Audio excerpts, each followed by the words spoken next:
@Study. Friends, आज की इस वीडियो में हम साइंस के कुछ इंपॉर्टेंट क्वेश्चंस को डिस्कस करने वाले हैं जो कि आपके सभी कॉम्पिटिटिव एग्जाम्स के लिए मोस्ट इंपॉर्टेंट है। चाहे वो ग्रुप डी का एग्ज़ाम हो, एनटीपीसी का हो, या फिर वो आपका यूपीपीसीएस का हो, सुपर टेट का हो, कोई भी एग्ज़ाम हो, ये सारे क्वेश्चंस आपके सभी एग्जाम के लिए मोस्ट इंपॉर्टेंट हैं। तो चलिए शुरू करते हैं फ्रेंड्स। आज का हमारा पहला क्वेश्चन है, हिमेटोलॉजी किसके अध्ययन से संबंधित है? पौधे की प्रजनन प्रणाली, रक्त, जानवरों के खान पान की आदत या फिर हड्डियाँ, किससे संबंधित है हिमेटोलॉजी? तो इसका राइट आंसर है ऑप्शन बी, रक्त। हिमेटोलॉजी आपका जो है यह रक्त के अध्ययन से संबंधित है। Option B is right answer. Next है, मॉर्फोलॉजी क्या है? कीड़ों का अध्ययन, मानव विकास का अध्ययन, जीव की आकृति, उसकी संरचना और विशिष्ट संरचनात्मक गुणों का अध्ययन, या फिर उपरोक्त में से कोई नहीं, किससे संबंधित है? तो इस क्वेश्चन का राइट आंसर है ऑप्शन सी, मॉर्फोलॉजी जीव की आकृति, उसकी संरचना और विशिष्ट संरचनात्मक गुणों का अध्ययन कहलाता है। नेक्स्ट है, निषेचन, विकास और विभाजन और विभिन्नता के अध्ययन को किस नाम से जाना जाता है? भ्रूण विज्ञान, फिजियोलॉजी, अनुवांशिकी या क्रमागत उन्नति, किस नाम से जाना जाता है? तो इसका राइट आंसर है ऑप्शन ए, भ्रूण विज्ञान। निषेचन, विकास, विभाजन और विभिन्नता के अध्ययन को भ्रूण विकास के नाम से जाना जाता है। नेक्स्ट है, पौधों में बीमारियों का अध्ययन और वह तरीका जिसमें पौधे विरोध करते हैं या संक्रमण से सामना करते हैं क्या कहलाता है? विकृति विज्ञान, क्रिया विज्ञान, फाइटोपैथोलॉजी या फिर फोटोमॉर्फोजेनेसिस, क्या कहलाता है? तो इसका राइट आंसर है ऑप्शन सी, फाइटोपैथोलॉजी। क्या कहलाता है? फाइटोपैथोलॉजी। पौधों में बीमारियों का अध्ययन और वह तरीका जिसमें पौधे विरोध करते हैं या संक्रमण से सामना करते हैं, तो यह फाइटोपैथोलॉजी कहलाता है। Option C is right answer.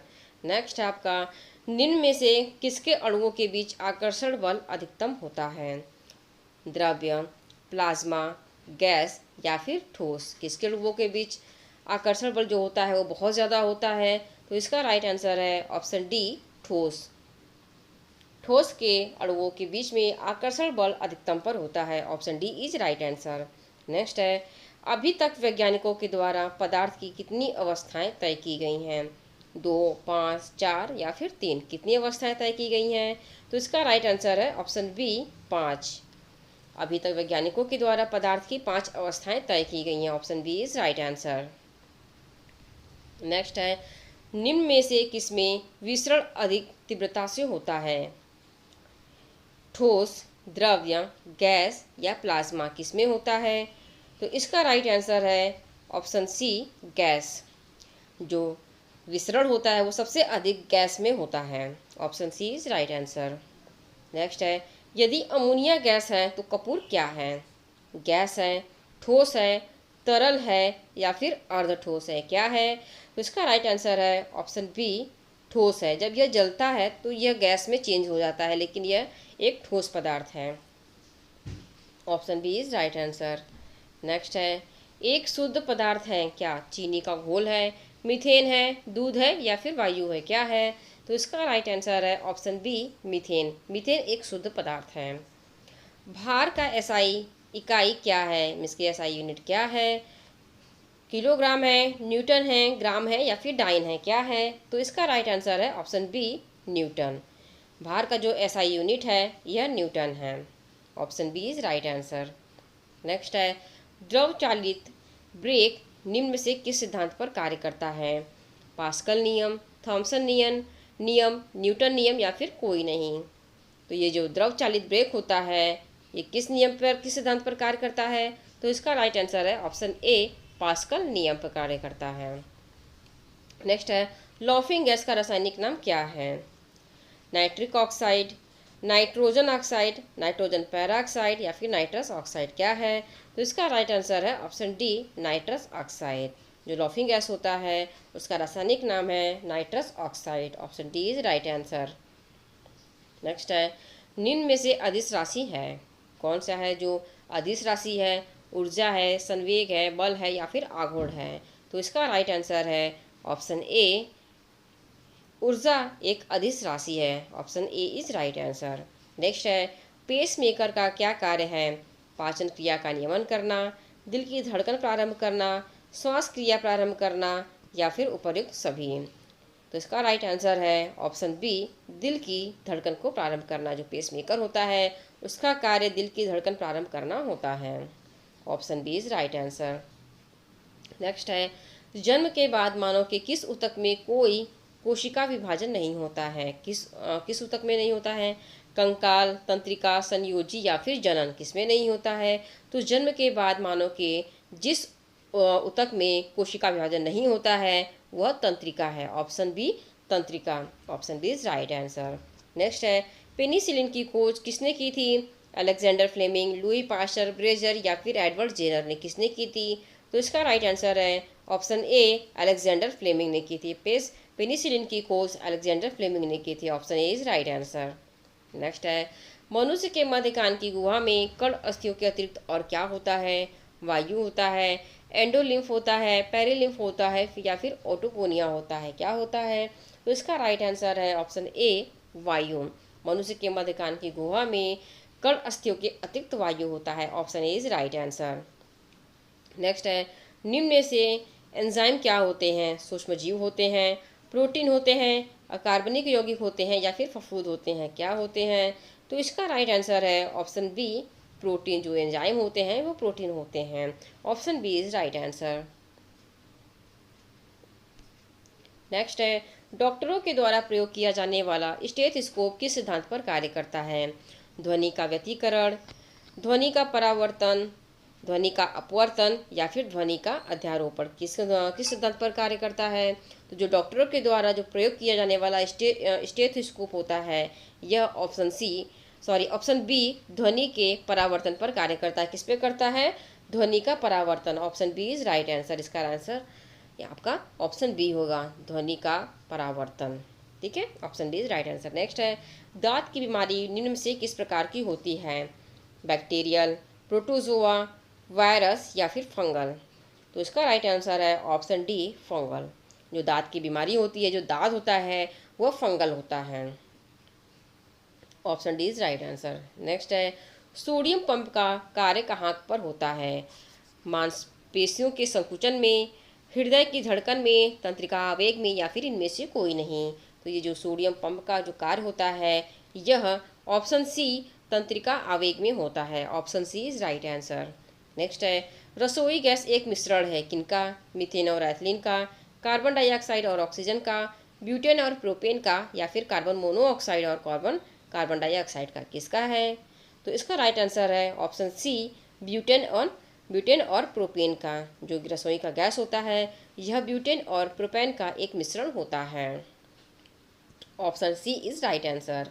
Next है आपका, हाइड्रोजन बम किस सिद्धांत पर निर्धारित है, मीन्स की आधारित है? तो नियंत्रित विखंडन अभिक्रिया पर, अनियंत्रित विखंडन अभिक्रिया पर, नियंत्रित संलयन अभिक्रिया पर या फिर अनियंत्रित संलयन अभिक्रिया पर। किस पे है? तो इसका राइट आंसर है ऑप्शन डी, अनियंत्रित संलयन अभिक्रिया पर है। हाइड्रोजन बम जो है वह अनियंत्रित संलयन अभिक्रिया पर आधारित है। नेक्स्ट है, अम्ल वर्षा वायु में किसके अधिक सांद्रण के कारण होती है? कार्बन मोनोऑक्साइड और कार्बन डाइऑक्साइड, सल्फर डाइऑक्साइड और नाइट्रोजन डाइऑक्साइड, ओजोन और धूल या फिर हाइड्रोजन जनित जल और कार्बन मोनोऑक्साइड। किससे कारण होती है अम्ल वर्षा? तो इसका राइट आंसर है सल्फर डाइऑक्साइड और nitrogen dioxide. Option B, sulphur dioxide और nitrogen dioxide. Option B is right answer. Next है आपका, वाहन के हेडलाइट में किस प्रकार के दर्पण का इस्तेमाल होता है? समतल दर्पण, उत्तल दर्पण, अवतल दर्पण या फिर परवलयीय दर्पण। किस प्रकार के दर्पण का उपयोग होता है जो मोटर गाड़ी में हेडलाइट होते हैं? तो इसका राइट आंसर है ऑप्शन डी, परवलयीय दर्पण। मोटर गाड़ी जो वाहन होते हैं उनके हेडलाइट में परवलयीय दर्पण का इस्तेमाल होता है। Option D is right answer. Next है, पक्षियों के पास कितने चैम्बर होते हैं? 1, 2, 3, 4। कितने चैम्बर होते हैं? तो इसका राइट आंसर है ऑप्शन डी, 4। पक्षियों के पास 4 चैम्बर होते हैं। ये क्वेश्चन CBT 2 एग्ज़ाम में कई बार पूछा गया, ये क्वेश्चन 2-3 बार रिपीट किया है, तो ये बहुत ही ज़्यादा इंपॉर्टेंट है आपके आने वाले एग्ज़ाम्स के लिए। नेक्स्ट है, पिन्ना किसका बाहरी भाग है? नाक, कान, उंगली, आँख किसका बाहरी भाग है? तो इसका राइट आंसर है आपका ऑप्शन बी, कान। जो ये पिन्ना है यह हमारे कान का बाहरी भाग होता है, जो कि हमारा स्ट्रक्चर ऐसे होता है। ये हमारे कान का बाहरी भाग है और यही पिन्ना है। ठीक है। नेक्स्ट आपका कार्बन में परमाणु एक फुटबॉल आकार में व्यवस्थित होते हैं।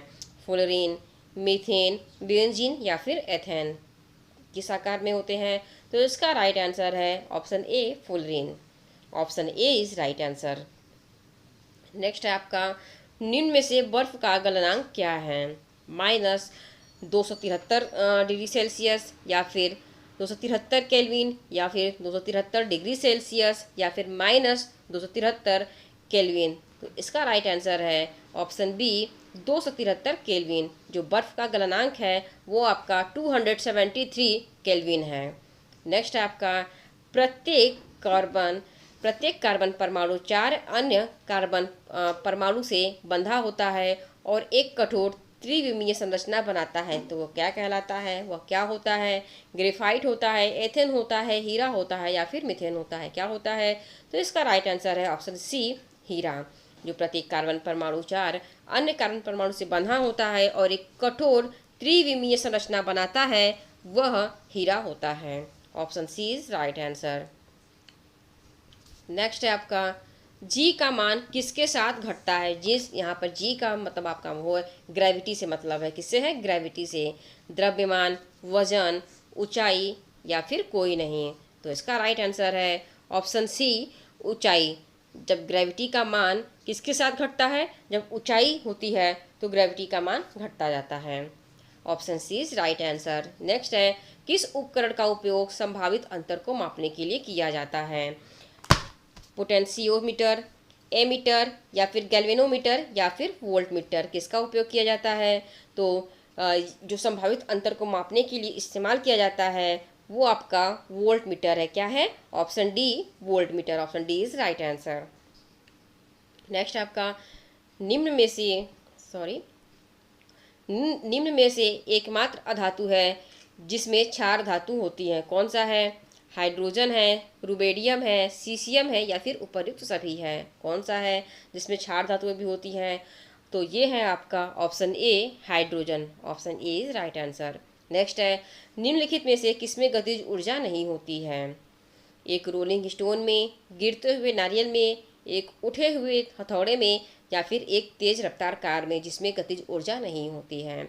तो इसका राइट आंसर है ऑप्शन सी, एक उठा हुआ हथौड़ा, जिसमें कि गतिज ऊर्जा नहीं होती है। मीन्स कि वो सिर्फ उठा हुआ होते हैं, वो कोई गति नहीं करता है। तो ये आपका उसमें आपकी किसी भी प्रकार की गतिज ऊर्जा नहीं है। Option C is right answer.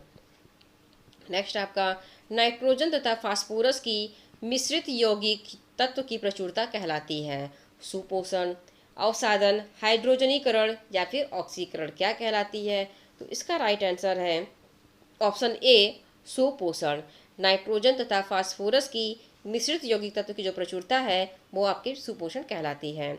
Next है जब 2 द्रव्य पदार्थ आपस में नहीं मिलते हैं और विलयन नहीं बनाते हैं तो क्या कहलाते हैं? विलायक, विलेय, अमिश्रणीय या फिर डिकेंटेशन क्या कहलाते हैं? तो इसका राइट आंसर है ऑप्शन सी, अमिश्रणीय। जब दो लिक्विड जो बेस होते हैं वो आपस में नहीं मिलते हैं और विलयन भी नहीं बनाते हैं तो वे अमिश्रणीय कहलाते हैं। Option C is right answer. Next है आधुनिक रसायन शास्त्र के जनक के रूप में किसे जाना जाता है? रदरफोर्ड, मेंडेलीव या फिर एंटोने लवॉजियर या फिर कोई नहीं? किसे जाना जाता है? तो आधुनिक रसायन शास्त्र के जनक के रूप में ऑप्शन सी, एंटोने लवॉजियर को जाना जाता है। Option C is right answer. आपको ये भी बता दे रहे हैं कि जो आपका जो साइंस का में सबसे पहले केमिस्ट्री को ही लाया गया था। मीन्स केमिस्ट्री की उत्पत्ति पहले हुई थी, उसके बाद में बायोलॉजी और फिजिक्स की हुई है, बट सबसे पहले केमिस्ट्री ही अस्तित्व में आया था। नेक्स्ट है वे कण जिनका परमाणु में उदासीन आवेश होता है और जो कमज़ोर होते हैं क्या कहलाते हैं? न्यूट्रिनो, इलेक्ट्रॉन, प्रोटॉन या फिर कोई नहीं? क्या कहलाते हैं? तो इसका राइट आंसर है option A, neutrino. Option A is right answer. Next है निम्न में से किस यौगिक में क्रिस्टलीकरण का जल नहीं होता है? Gypsum, washing soda, baking soda या फिर कॉपर सल्फेट, किसमें नहीं होता है? तो इसका राइट आंसर है option C, baking soda. Baking soda में क्रिस्टलीकरण का जल नहीं होता है। Option C is right answer. Next है, समय के साथ फेंकी गई गेंद का वेग क्या होगा? नीचे की ओर सकारात्मक, नीचे की ओर नकारात्मक, ऊपर की ओर नकारात्मक या फिर ऊपर की ओर सकारात्मक। तो इसका राइट आंसर है ऑप्शन डी, ऊपर की ओर सकारात्मक। समय के साथ फेंकी गई गेंद का वेग आपका ऊपर की ओर सकारात्मक होगा। फ्रेंड्स, ये रहे आपके मोस्ट इम्पॉर्टेंट क्वेश्चंस जो कि आपके आने वाले एग्जाम्स के लिए बहुत ही ज़्यादा उपयोगी होने वाले हैं। मिलते हैं अगले वीडियो में एक नए टॉपिक के साथ। वीडियो अगर अच्छी लगी है तो चैनल को सब्सक्राइब कर दीजिए, लाइक और शेयर भी कर दीजिए। Thank you.